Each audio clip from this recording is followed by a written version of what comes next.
I'd like to introduce Dr. Jon Xue Zhang. Very Real pleasure good. to have you here. Lucca, thank you so much for having me on. My pleasure. And you're a martial artist, martial arts teacher, actor, stuntman, musician, and many, many other things. So I'm looking forward to having a chat with you today about all of that. But Yeah, for our viewers that might not know you, can you give a little introduction about yourself? sure, yeah.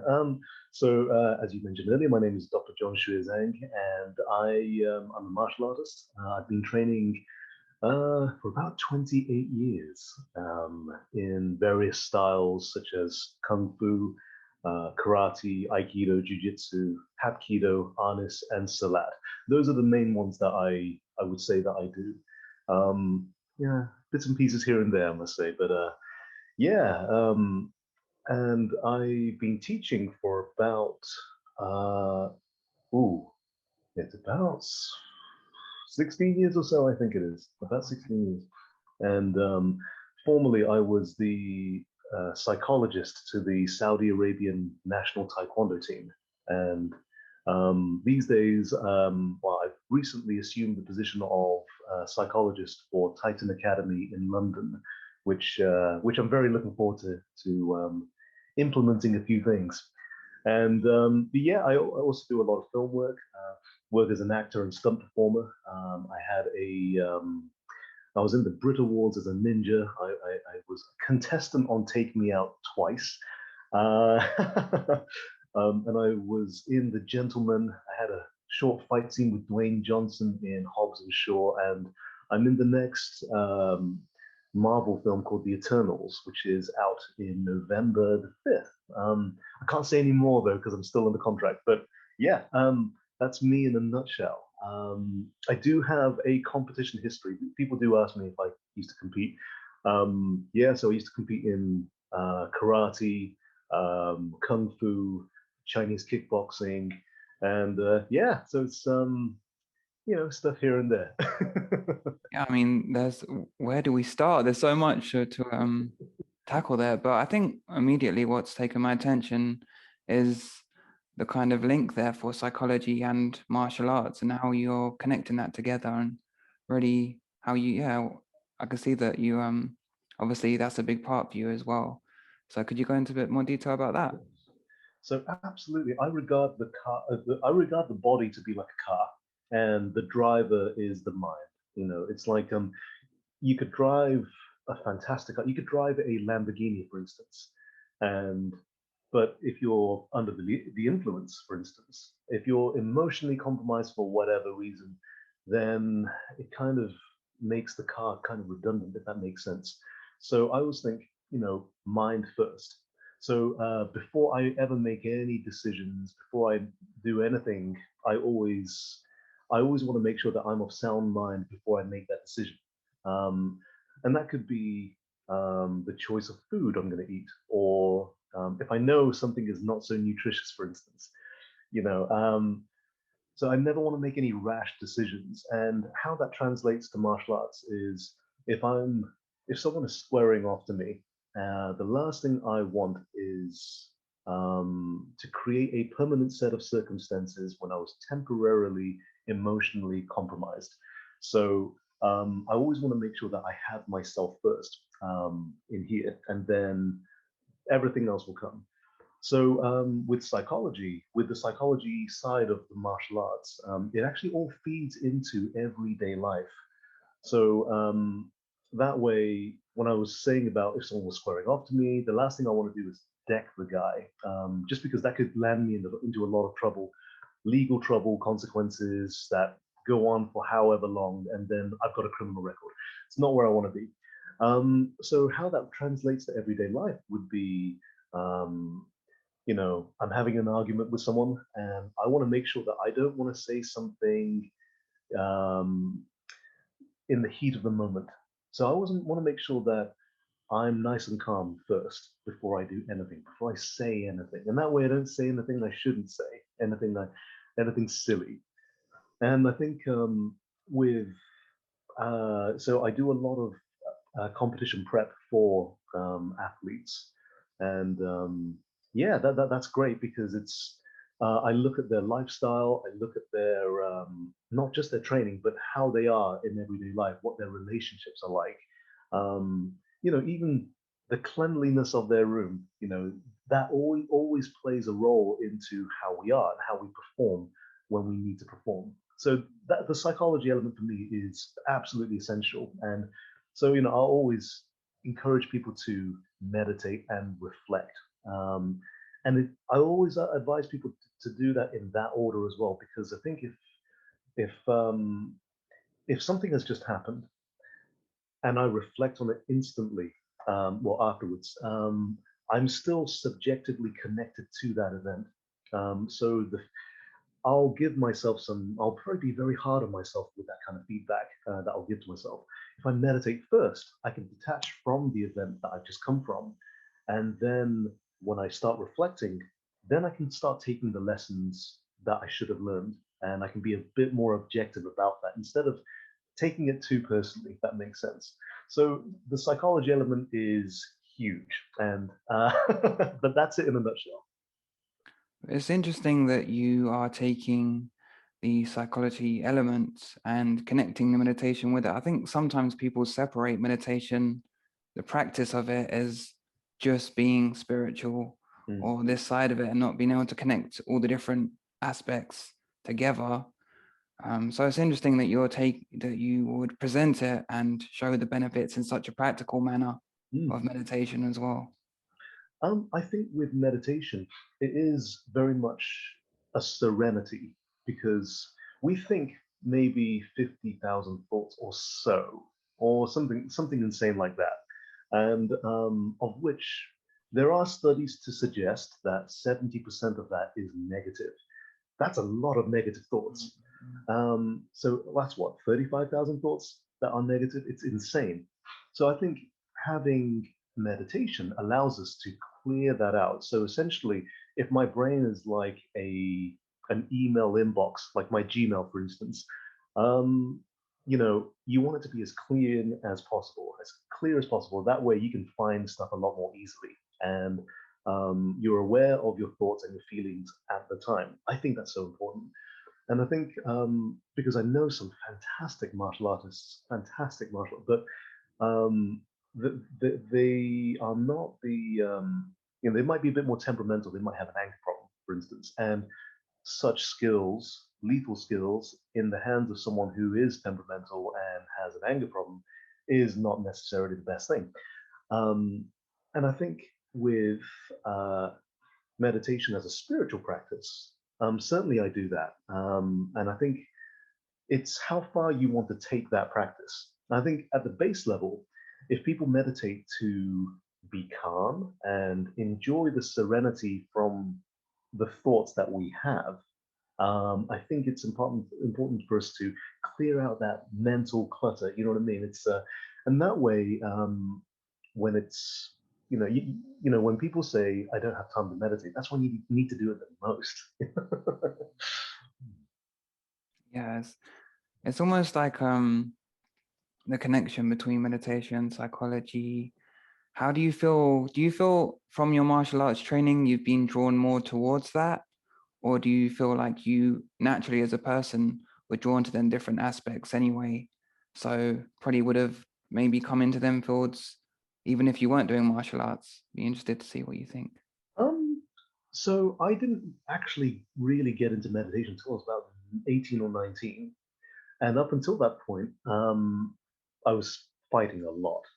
And the thing is, if you fight, what tends to happen is the people that you fight end up they have friends and they end up coming for you. So it never stops. And of course, after every fight that you have, a lot of people wouldn't teach this, but it's like there is an element of PTSD. You are always looking over your shoulder. You're always paranoid, and then you become more.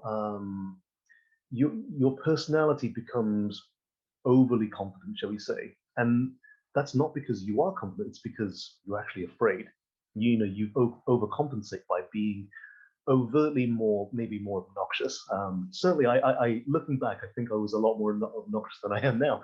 Um, I think meditation helped take that away helped get me away from fighting, getting me away from those thoughts, those. I think I probably was a bit paranoid at the time, and certainly when I started meditating, I thought, well, why was I getting myself into that kind of trouble in the first place? I could have avoided. I'd say I could have avoided about 80% of anything I ever went through. And that's a lot. And I think now, I mean, martial arts will always be my first love, above all else. But before I do that, I always meditate. So let's say I had a really rough day at work, and the only thing I want to do is go home and hit the heavy bag, or go to the gym and hit the heavy bag. Now, because I have all that pent up rage inside me, what tends to happen is I'll probably go all out, which is great, but probably more prone to injury as well. I probably might do something silly, and I'll go a bit more. I reckon I can smash this bag off the, off the bracket that it's on. And those thoughts are quite dangerous because you do try that, and then you end up hurting your wrist, or. And I think if I meditate first, I'll do the training, but I won't push myself to the point where I injure myself. And it's being aware of that. Meditation is just being aware of not just our surroundings, but ourselves as well. And to do that, we have to be very clear here. And that way, it's not our passion that overrides what we do. So I think it was Mr. Miyagi who said, principle before passion. It's and I think that feeds into everyday life. We always want to be as objective as possible, and that way, if anyone ever says something rude to me, I regard it to be like a present that doesn't have that has someone else's name on it. So if you give me a present that has someone else's name on it, fine, I just don't accept it. You know what I mean? It's yeah, fine, I just don't open it, so I don't receive it. So anyone ever says anything rude or obnoxious towards me, oh, fine. It's and when I was younger, I never had that. I think I would take it personally. I would take everything to heart, and now I'm able to discern between what is a very personal attack and what isn't. And if it is a very personal attack, that's fine. It's not the hill I want to die on. So I'd say, certainly over the past decade or so, I've enjoyed that element of growth, and it has been because of meditation. Yeah, definitely to get the awareness of, like you're saying, yourself. Sometimes you can be in a cycle and you don't even realize you're in a cycle, especially when you're emotionally so involved in something that you can just kind of get caught up in it. And definitely meditation gives you that bit more awareness and I guess reflection, like you said, after of seeing. But I think always as well as when you're growing up as a person, you always go through some sort of cycle. And it sounds like definitely you've incorporated meditation and the other aspects that kind of give you your awareness of them situations you're in and make an actual change and make a sort of difference. And I think we have to want to change. It's I think if we don't see that there's a problem, we need to be very honest with ourselves. And it's certainly when I was younger, I knew that the anxieties I was having and everything, I just thought that was something I had to deal with. And if I just muscle my way through it, I'll be fine. But it goes a lot deeper than that. I think we have to be very honest with ourselves and identify, hey, this is a problem. I can't keep thinking like this. I can't walk into a room and square up to everyone and just size everyone up. I can't do that. It's and it's not a healthy way to be. And it's I think I'm old enough now to admit all those things that I used to think, and now it's like, of course, I'm still aware. You are still aware, but it's I'll walk into a room and I'll still see how many people are in the room and where the exits are. And I'm still very aware in that regard, but not to the point where, I think everyone's against me. Everyone's this, everyone's that. And I think, it's with the meditation side of things for sure. I think it certainly helps to stop that train of thought, which I regard to be quite destructive now. At the time, I didn't see it to be too much of a problem, but that in itself was the problem, you know. And I think when you start, when that kind of attitude feeds into your friendships and your relationships as well, and then you realize, oh, maybe I'm the bad one. You know what I mean? It's and we need to be so honest with ourselves and transparent and face up to those things. It's like nowadays, if I'm wrong about something, hey, fine. You know, I've just learned something new. You know, it's I'm always happy to admit that. But it's no longer, you know, me having to fight a battle where I need to be right all the time. You know, it's like if I'm proven wrong, hey, fine. You know, I've just learned something new and there's a lesson there, you know, and I never want my own ego, so to speak, to get in the way of learning something that could really benefit me in the future. And when I was in my teen years, for sure, I had all of those things where I was like, nah, no, just wouldn't listen. I've got to do this, I've got to do that. And it's like, you know, oh, Tai Chi, you know, or yoga. And you know, I enjoy the benefits of that now. You know, it's and I could have enjoyed the benefits of that when I was younger, but it's never too late, I suppose. But for sure, as soon as we are able to be honest with ourselves, then we can be a lot more objective in where we can seek those improvements, and actually from that point, we then have to go out and make those improvements, make those changes. Like, you know, I used to talk about stretching. I need to stretch more. You know, it's like my back is so stiff, my hips are so stiff, and I thought, why don't I just do it?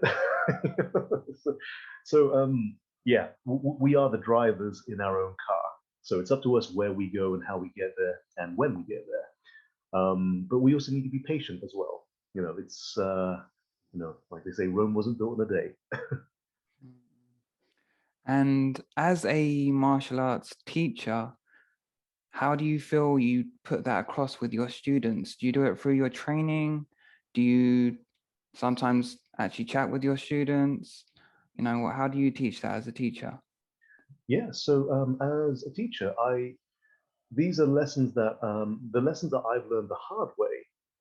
You know, I will always instill with my classes. So with my students, I get to know them very well. I always like to get to know people I teach. So for my classes, which I haven't started up yet, just because everything's just slowly opening up, but what I would do is when I was younger, I would get a lot of people coming in to try and take my head off and people challenging me. At the time, I was fine with it because it was proof of concept. I didn't mind people coming in and challenging me.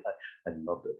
But then as I got older, I thought, actually, this is not a conducive environment for my students. It might be cool for them to see me in action, but actually, this is not good, you know. And I thought, right, what I'll do is I'll close the doors. Anyone who wants to come train with me, I need to get to know you first, you know. And so, but then, and once I get to know you better, then I'm very generous with the knowledge that I share and the experience which I share. And I think with how I teach my students, it's, you know, martial arts, as we always learn, fighting is the last resort. So what I try to do is I'll introduce the talking element, the conflict resolution, shall we say, where we can resolve the situation diplomatically, but that's always through how we conduct ourselves. So if we can have ourselves first, then we can give ourselves to the situation. It's like I can only donate money if I have money. I can only offer myself if I first have hold of myself. So you know, I think being able to keep ourselves calm under pressure, that's the first thing I'll ever teach to our students, and then awareness and you know, conflict resolution, how we can deal with different people before it gets to a physical, before it escalates to a physical conflict. And then fighting is actually usually the last thing I teach, just because if it's worst case scenario, push comes to shove, all right, worst case scenario, this is what we have to do when all else fails. When we were maybe diplomatic, I tried to be diplomatic and it didn't work, and the guy still threw the first punch. Okay, this is how we deal with it. So I think it's teaching in those stages so that we don't do something crazy. It's like when I'm teaching a physical routine, for instance, Um, I'll teach it in stages. Step one, they throw the punch. Okay, we've done this, this, this, and this. They continue the attack. This is what we do. If they continue the attack, then we have steps, part 2, 3, 4, whatever. And it gets my students to think in those stages where they don't end up from one haymaker, they don't end up doing 10 techniques to the guy's face or whatever, something silly. So, it is proportional. And that way my students are able to, they're able to adapt toward the different situations in a calm, objective manner. If the fight happens, they can deal with it. If it escalates, the guy does more, the assailant does more, then they will do more. But they won't offer that unless the assailant has offered the next stage of the confrontation. So if they threw one punch and then decided to escalate by throwing a few more, maybe try and biting or whatever, then my students are trained to be able to deal with those situations and escalate as it goes on. So those are things that, and that way, we can reduce something like manslaughter. We can reduce that, and we can reduce anything that would get them into trouble, so that they can always justify what they did, because I only did this part of the technique. I busted the guy's arm, but only because he threw that second or third punch or whatever, and he wasn't going to stop. So I think that's important, and they would be objective enough to know that. Ideally, I always say, don't fight. No, that's fighting is. I mean, real fighting is probably the best way to get good at having real life martial arts experience. I mean, that is by far, hands down, the best way to do it. But I wouldn't recommend it. I would never recommend it, just because it does give you problems later on. So, I mean, I will always emphasize that to the students, to beginners especially, who always want to test their skills. Could I do this and that? These techniques that I'm learning, could I really pull that off? I'm like, hey, look, sometimes it's better to not know. It's good to have those skills and you practice them, but composure under pressure is the most important thing, where you see a situation come up, and you take care of yourself and those with you. So self-protection, and safety, personal safety, that is what I emphasize above all else, and awareness.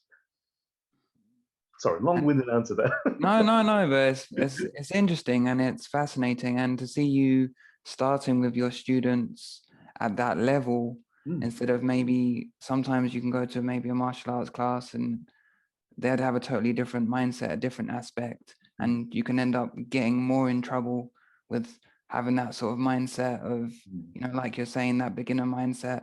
Maybe you want to try stuff out, but real fighting is not pretty and it's violent.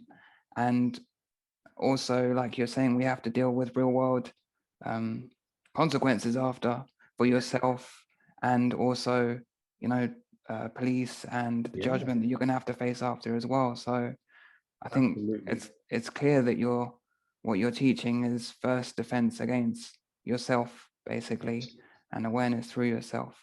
One of the other things I wanted to ask you about is actually your website, because I think if people go on there, I'll put a link in the description to that. If people go on there, they can see all the different aspects that you offer as a person, as a teacher, because you also have 2 doctorates, don't you, as well? Oh, wow, yes. No, I do, yes. So one is in metaphysics and one is in leadership and coaching.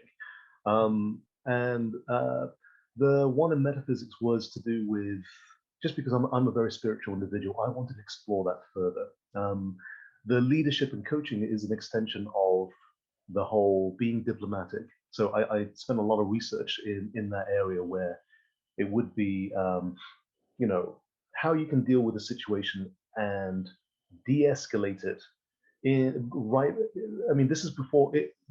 I think if someone throws a punch at you straight away, then that's out of the window. But I wanted to research and find the best way to be able to de-escalate the situation, without you ever having to be aggressive. And that's so important to me, because I'm of a certain build. I have a physical deterrent in a certain way, whereas a lot of people I teach, they don't have that. So what it is with my students, for instance, I would want them to emphasize um, you know, being able to be like offering empathy as well. It's like if I'm being empathetic, I can actually listen to why it is you're angry, and then I can be a bit more objective in how I can help to resolve that issue. Maybe you're only yelling at me because something else happened to you earlier in the day, and that's called redirected aggression. And it's like, okay, so maybe that aggression isn't actually, it's not actually to me. So it's not the present that I'm going to open and receive. And we have to pay attention and listen to that. And I find with, if I'm aggressive, for instance, that's either going to scare the guy off or it's going to breed more aggression. It's like a fire. Fire travels, fire spreads, and it burns everything. And if there is another fire, let's say you're angry as well, then we all get burned. You know what I mean? And it's like it might get out of hand. Someone else might try to intervene, and then they might get hurt as well. So fire travels. It's not an ideal situation at all. Where we want to be is empathy and calm. So that's an area that I wanted to explore, just because I think with regards to martial arts and self-defense and everyday life, that couldn't be more important. Mm. And John, so you also, how did you get into acting then? How does this all link in? Yeah, well, it's when I was a child, I wanted to be a superhero, and if I couldn't be a superhero, I'd settle for playing one in a film, and if I couldn't do that, I'd settle for playing the villain. So yeah, it's something that I always wanted to do, and I think acting, stunt work, on-screen fighting, or even music and art, that is all a form of expression, and I think that's so important that we have all this energy and we direct it in a positive and productive way. So it's like, when I was younger, I loved fighting, I, I would thrive on it. And it's like, I would do things, looking back now, things that I certainly wish I hadn't done.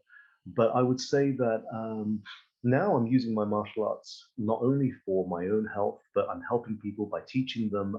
And, I get to do more dynamic stuff when I'm not only when I'm training, but when I'm doing film work as well. So I think, I'm now channeling whatever desire I had to fight into passion towards my students, towards teaching, but also towards film work. So that way I can still throw a few punches and all that, and take a few myself and get thrown over a table and whatnot. So about 11 years ago, my brother saw an open casting for an undisclosed film. I'm like, okay.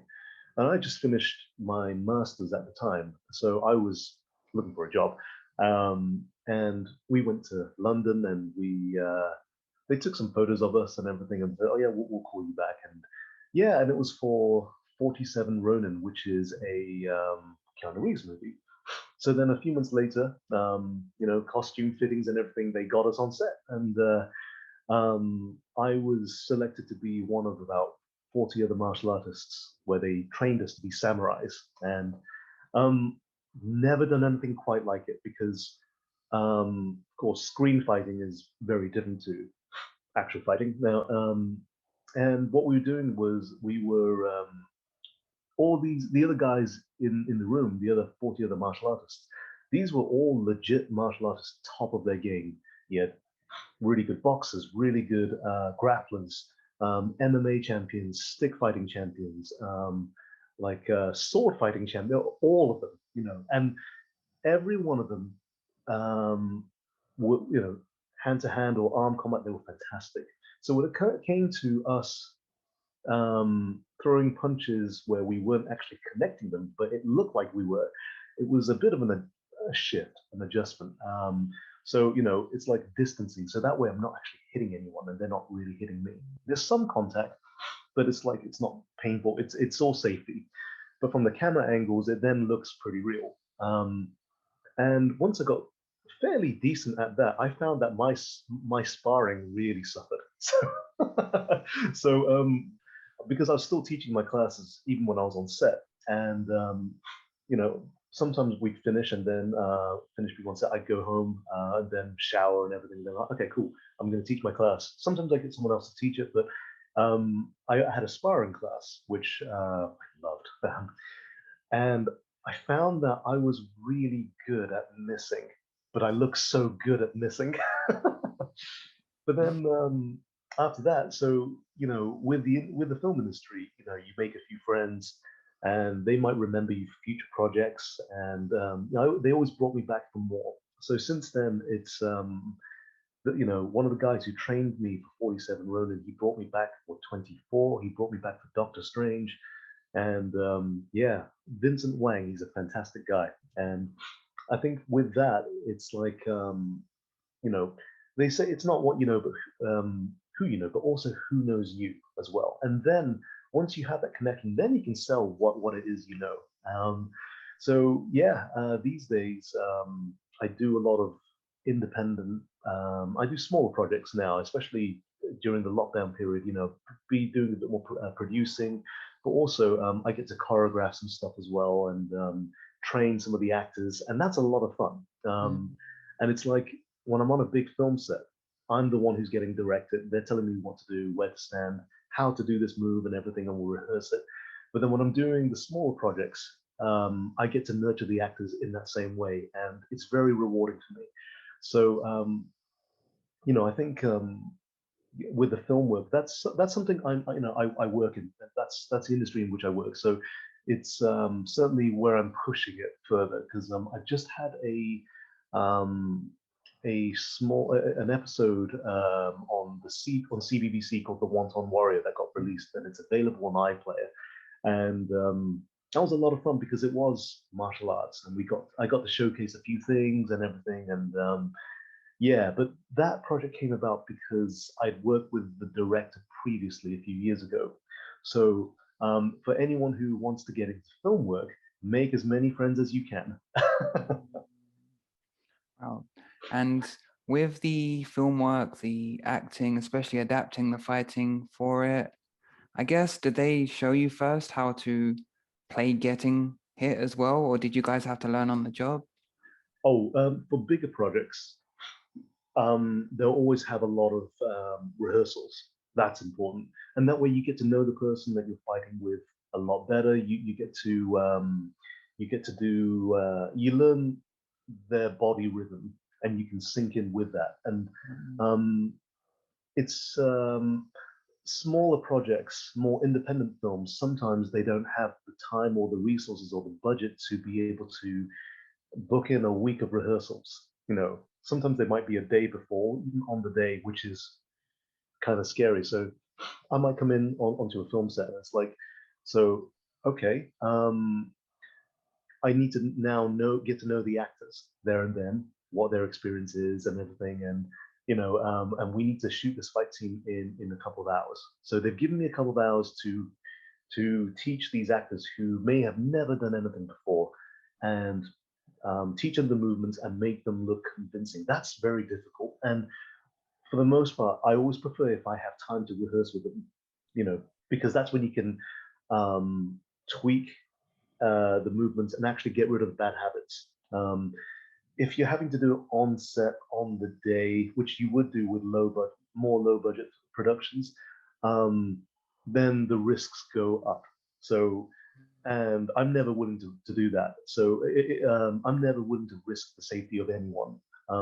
So I would rather simplify the fight scene so that it's simple, but less is more. The camera angles, that they will sell that, and post production as well. You add the sound effects afterwards, and the actor looks like a badass. It's and less is more. I think that's good. I think if you've got someone, there are people I've worked with before who I've worked with them on different projects, so sometimes I can bring them in, like with a couple of days notice, and we can rehearse it pretty quickly, learn the more complex sequences, and then on the day we'll be fine. But the thing is with the film industry, everything is quite sporadic and everything is subject to change.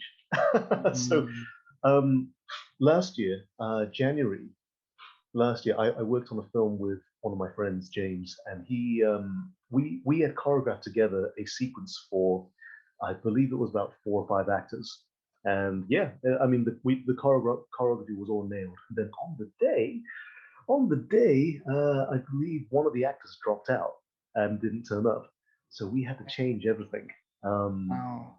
so that does happen. That does happen, and um, I feel that my years of experience with the martial arts allows me to adapt to that pretty comfortably. Where okay, fine, we just change the movements. We do this instead of that.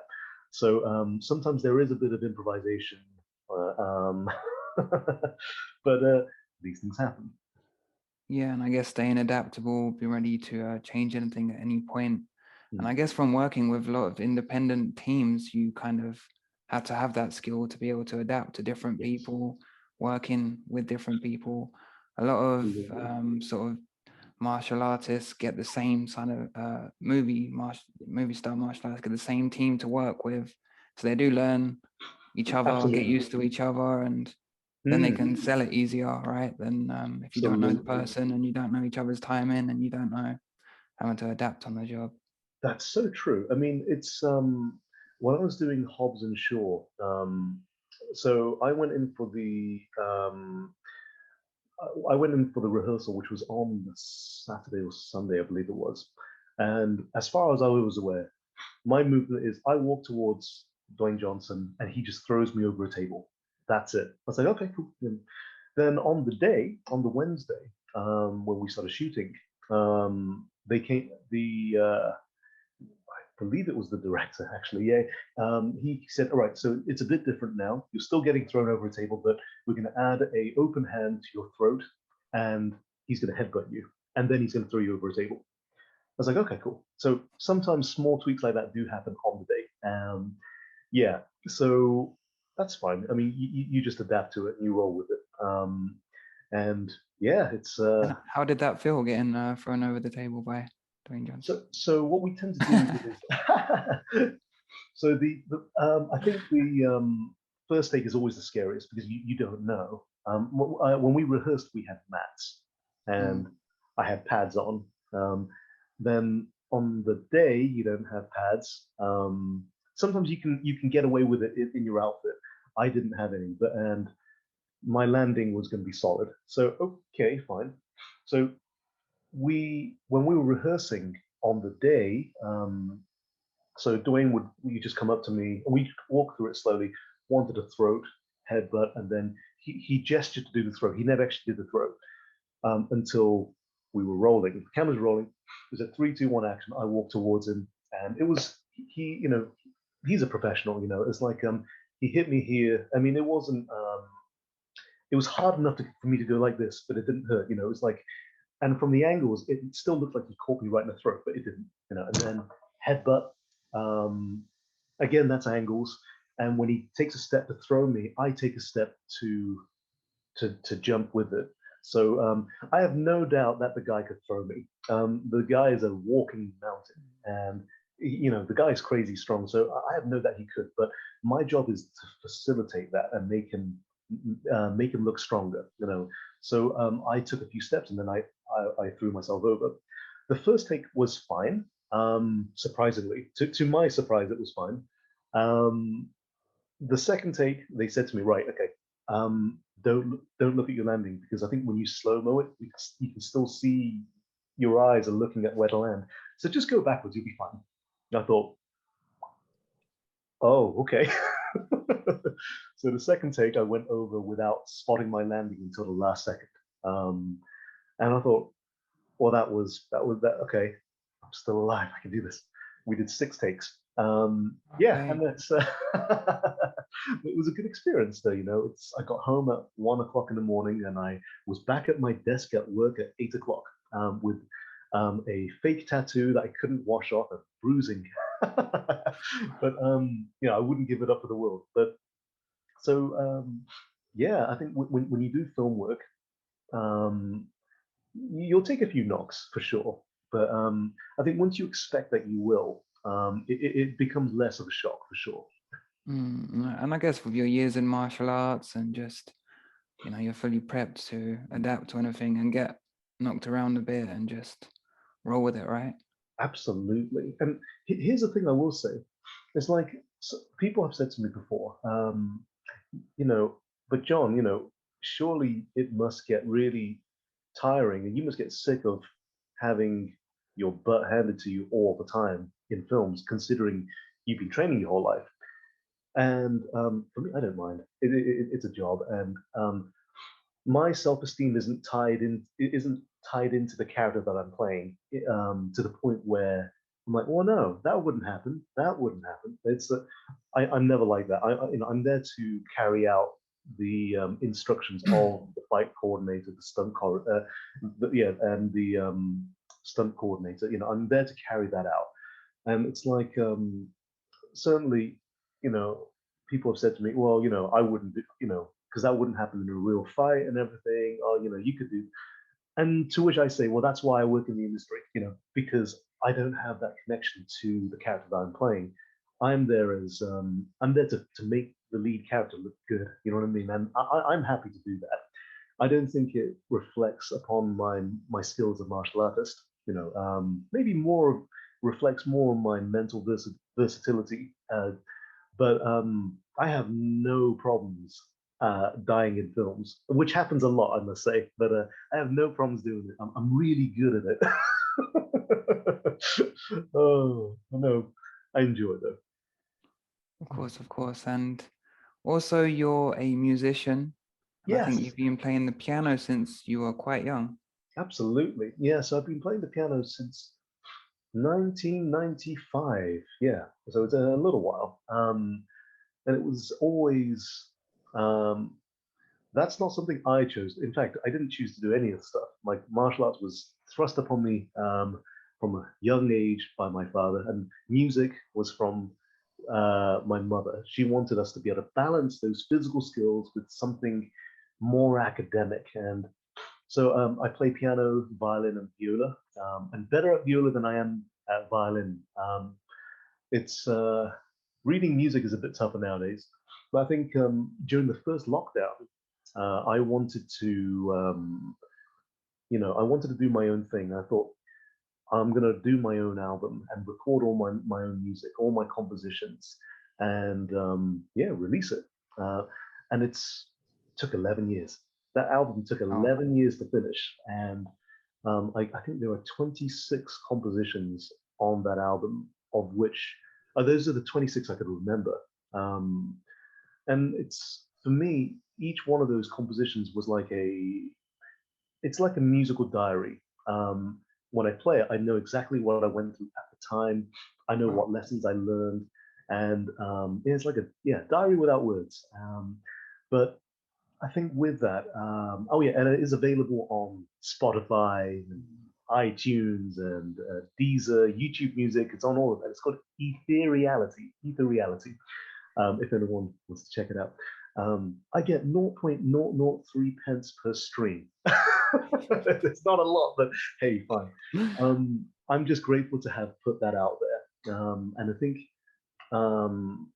yeah, that's a, that album is a huge part of who I am. And I think when people listen to that, it's like, they don't need to know what each tune meant to me.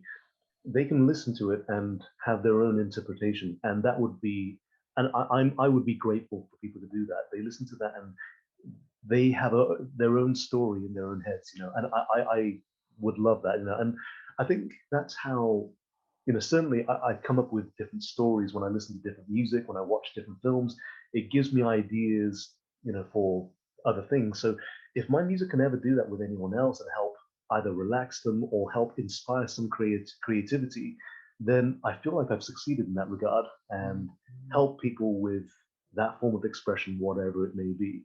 And I think music, like I still play piano every day. I think, sometimes when I'm training, if I can't express myself fully for whatever reason, um, certainly I can do that with the piano.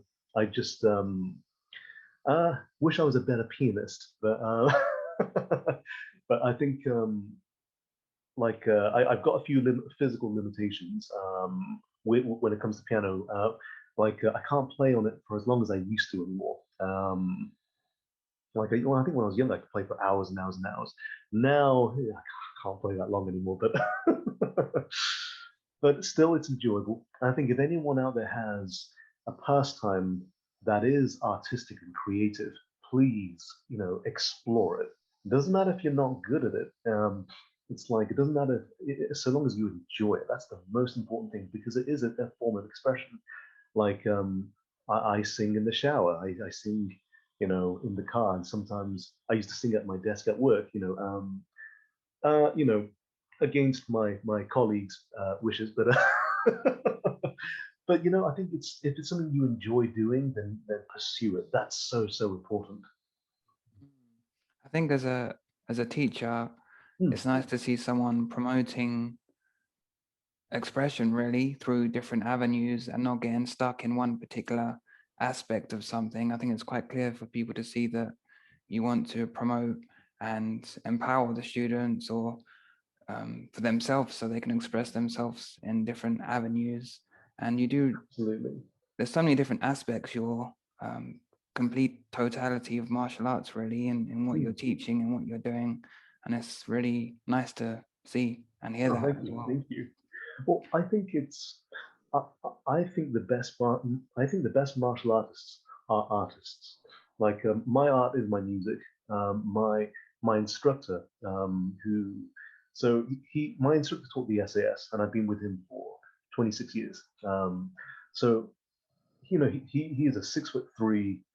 I think he was 20 stones at one point. Big dude, like scary.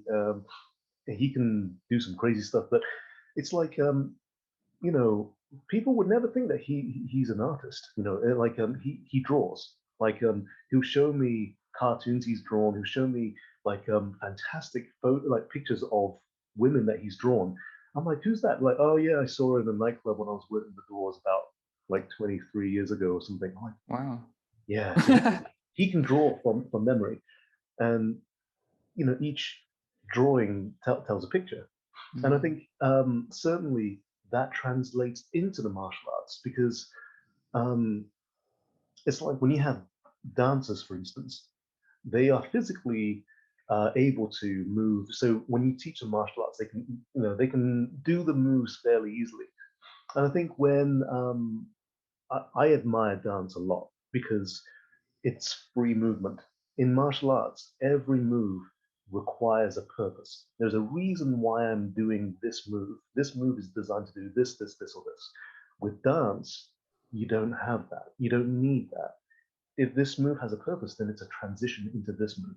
And when I was studying dance, I would really struggle with that because I'm like, okay, why am I doing this? How am I? Okay, are my feet in the right position? And the instructor's like, right, you need to let go. You need to detach. So it's like I would watch a lot of, and I'm not ashamed to say this, I used to watch dance moms on TV, but it's like it's so freeing because you see the flexibility they have, the athleticism, but also the mental acuity, the agility, the versatility, and being able to improvise. And as a dancer, when you have all of those things, it's like you think around different problems. Um, so I think when you have an artistic side, that certainly feeds into the martial arts. And I have a student in Canada who, you know, it's like he does a lot of. He's an IT guy, so programming and this and that. So systematic with him. I'm like, okay, get creative with it. Get Mm. creative with it and find different ways around the same problem. And it's and having that mental versatility is so important, especially when you need to improvise and do something else. And I think so. I will always say martial arts can't be the only thing you do. It can't be the only passion that you have. So it's like if someone's musical, for instance, then they have a sense of rhythm. If someone paints, then visually they can see different avenues, different opportunities that someone who doesn't do that might not be able to see. So when you have a different form of expression, different art form, it feeds into your martial arts, and vice versa. Your martial arts feeds into what you do. It's like, if you're a diplomat, for instance, or you're a politician, you might find a way around. You might be able to jujitsu your way through different conversations. You know what I mean? And like comedians, for instance, who can think on the spot. That is their art form. And if a comedian does a martial art, for instance, they will be able to improvise a lot more because they're already accustomed to doing it mentally. So if you can do it mentally, you can do it physically. If you can go there in the mind, you can go there in the body. And that's a nice cliche, but I think an art form is essential to have, and some people play video games. I wouldn't call that an art form as much, but I say, okay, if you can concentrate, if you can spend all that concentration on a video game and be in the present, okay, fine, we can extrapolate that and apply that to the martial arts, but I'm really stretching here.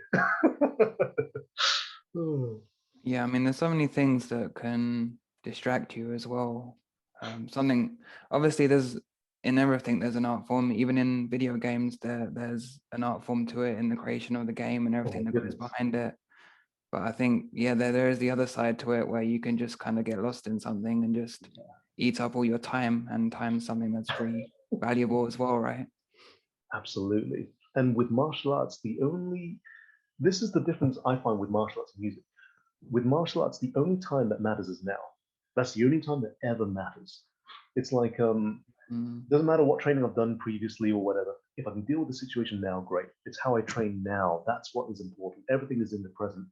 The difference I find with music is my practice can take me anywhere, to any dimension, at any time. I can relive a moment. I can relive it again and again, or I can create an entirely different future. And that's something that with music that I find that I have that I don't have with martial arts. I can't create as much with martial arts as in the same way as I can with music.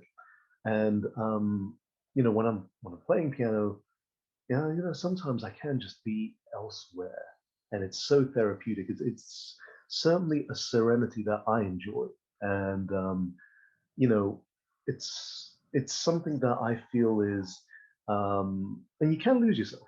It's like as easily as you can lose yourself reading a novel. And I think that's beautiful. It's like you lose yourself, and it's like this is so immersive, this is so engaging. And sometimes after you put that book down, you think you can't stop thinking about what just happened. It's and that's so exciting. I think, but the difference with the martial arts is the only time that ever matters is what you do now. Everything you do now. It's like this guy is squaring off to me. He's being rude about my mother, and do I punch him or not? And for the most part, I'd always say no. But Oh yeah, and I think like you're saying, all the different arts, different skills that you acquire always add to everything else you're doing as well, as long as absolutely. you're aware of that. So what do you practice? You practice Wing Chun, don't you? Yes, yeah, I've been practicing Wing Chun for quite a few years, and I teach Wing Chun. Fantastic. And yeah, I've done a bit of everything as well, to be honest, at this point. Tell me more. What is your background? So yeah, my foundation's Wing Chun. I started at around 12, and I'm now 29. Okay. And yeah, and then I've been teaching for I think 7 years now, something like that. And yeah, I've done a bit of just boxing, bit of grappling arts, and just kind of I've recently been doing weapons and stuff like that the last year and a bit, and just really mixing up everything. And I do a lot of dance as well, last 2 or 3 years as well. Better. And do you find that your dance has helped you with your Wing Chun? Yeah, definitely. I feel like it was actually really interesting because in dance, especially, I started with Lindy Hop, partner dancing. Yeah, so it was interesting kind of straight away. In martial arts, we're kind of, even though we've got our chi sao, our sensing, you always have an objective, like you're saying. So if we're doing it, we're using it, especially to take our opponent's balance or find a way in. Whereas in dance, you're always working together. You're always trying to counterbalance each other to move to the next. So it was interesting kind of having that opposite. And that's, I think, Wow. one of the reasons it attracted me as well, is like you're saying, the opposites are kind of ground you a bit more. So Absolutely. definitely dances and helping my martial arts, and vice versa in different ways, basically. Oh, Mm. I love that. I love that. And Lindy Hop is beautiful, beautiful. It's I did that for a very short space of time. And I think I got a bit too frustrated with it because I couldn't move the way they do in the videos. And yeah, I think, but no, I'm so happy to hear that, you know, because I think having um, that other element certainly helps with what you do.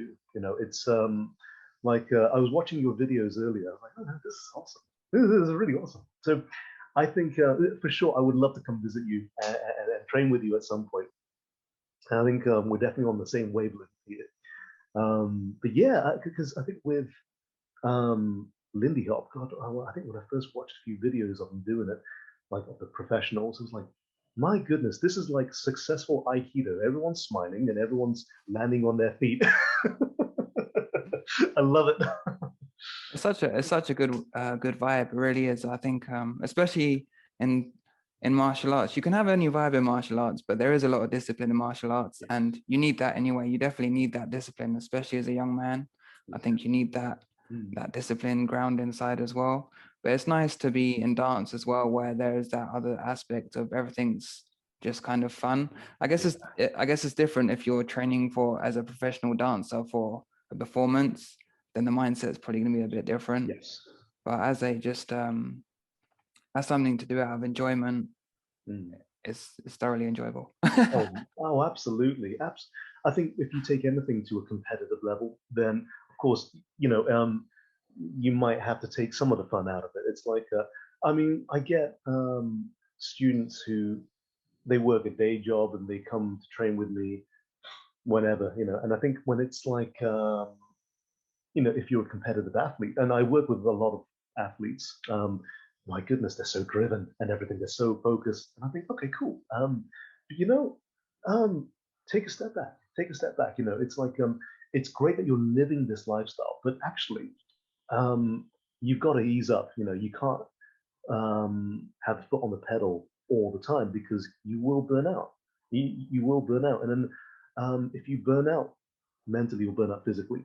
And then you've got an injury, then you're out for however long, and then you're not training anymore, you're rehabbing, and then it's, you know. So I think when I used to work with the Saudis, for instance, my goodness, the discipline, everything was, you know, these guys were fantastic, you know. And it's like, well, you know, when I used to hold pads for them and everything was just laser focused. I thought, this is great. And so sometimes I, you know, right, we'll go to the park, we'll go chill for a bit, you know. It's like, because I think you need to have a break in that routine. You need to, and it's, you know, I think with competitive athletes, um, there is a shelf life to how long you can do it for. And it's like, you know, the injuries you sustain, the age as well, you know, because I think you have a prime age when you do it, especially with something like Taekwondo, where, you know, you need to be very agile. Nowadays, you know, when I'm watching videos of some of the athletes that I work with, when I watch them, I'm like, my calves are getting a pump just from watching you. You know, it's, it's fantastic. You know, I mean, the athleticism, the cardiovascular fitness that they had, and I think, okay, but sometimes it's, you know, I always say grinding is important, but rest and recovery, you need those. You know, I think if I train very hard today, you know, my rest and recovery needs to be proportional to that. I mean, these days, like, well, actually, for the past few years, my training has always been train when you don't want to, so you can fight when you have to. That's my personal philosophy. So I wake up at 3 in the morning sometimes to. I mean, who wants to train at 3 in the morning?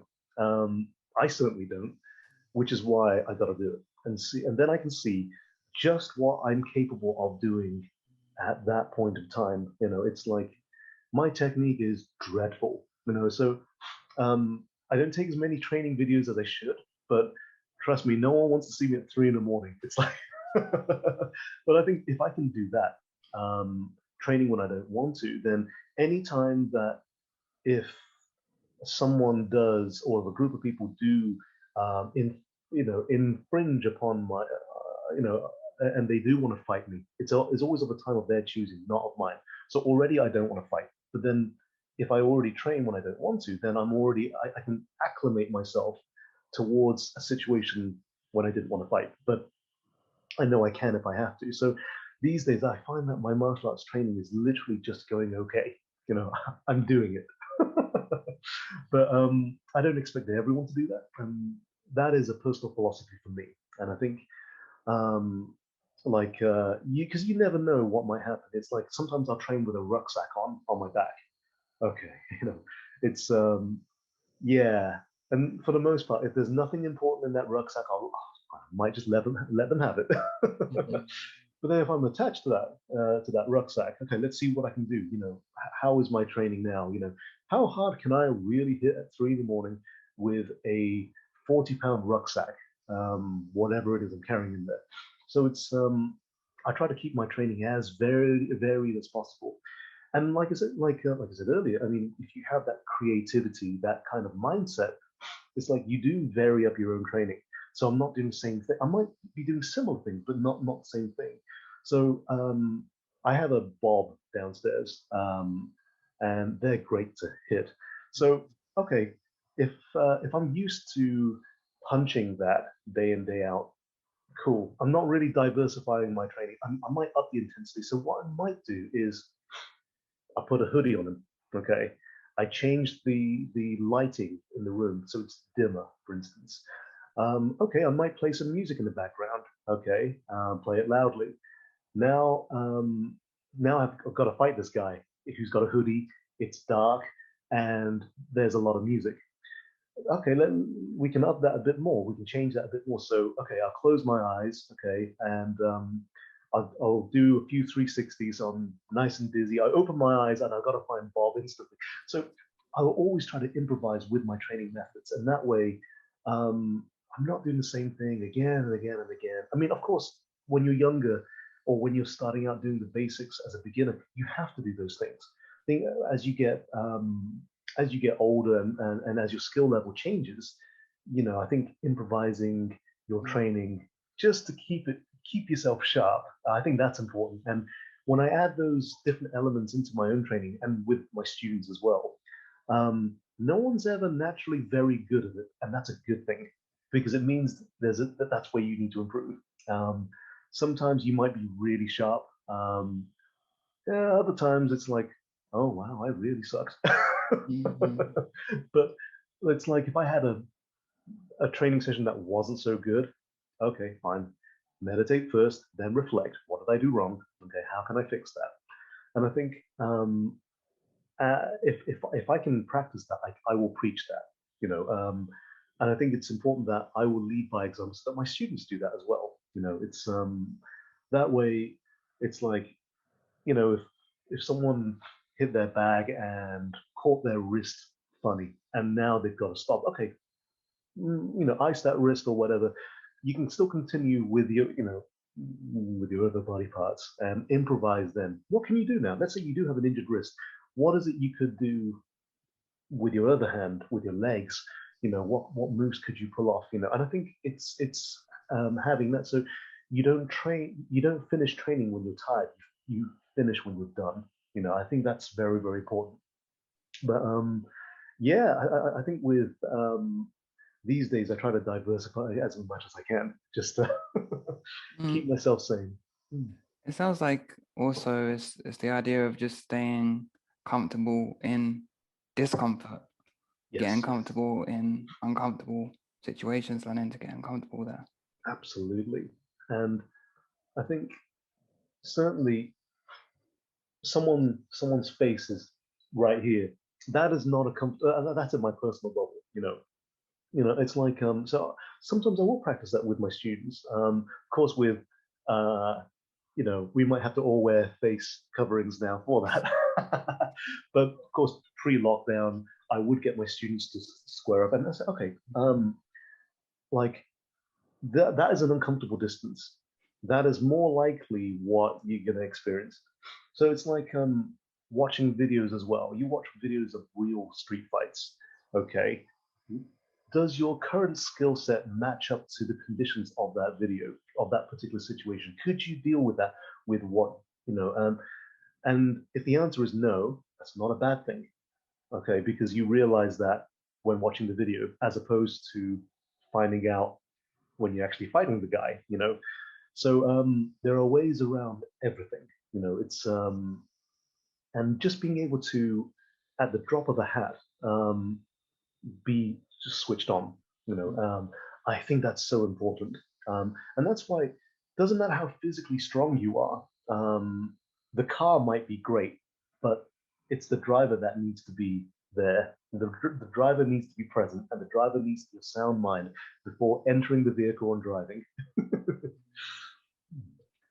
Jon, where's the best place for people that want to find out more about you, want to follow along your journey? Where are the best places to do that? Best place would be probably Instagram. So it's XUEZHANG. Oh my goodness. Oh, couldn't spell my name. XUEZHANG on Instagram. If you just type in Jon Xue Zhang, you'll be able to find me on Instagram. I am on YouTube as well, the same name, Facebook as well. But yeah, happy to. I mean, I get people following me and asking me questions, so I'm always happy to answer any questions people have. And I think if I can help people to either improve their training or stay safe, then that's a priority for me. So I welcome questions. But no, thank you. Oh, great. I'm going to put links in the description to all your social channels so people can go and check it all out. And just wanted to say thank you for being such a great guest, showing all the different aspects you teach as a teacher, but giving us an insight, not in just into martial arts, but also into acting, how it connects all together. Even as a musician, I think you provided a lot for people to kind of see how it all connects together and show martial arts really in all its totality and what it has to offer. So yeah, thank you, Jon. Well, no, thank you so much for having me on. I was really looking forward to today. So I really appreciate being on the show. Oh, my pleasure. Thanks again, Jon. Thank you for coming.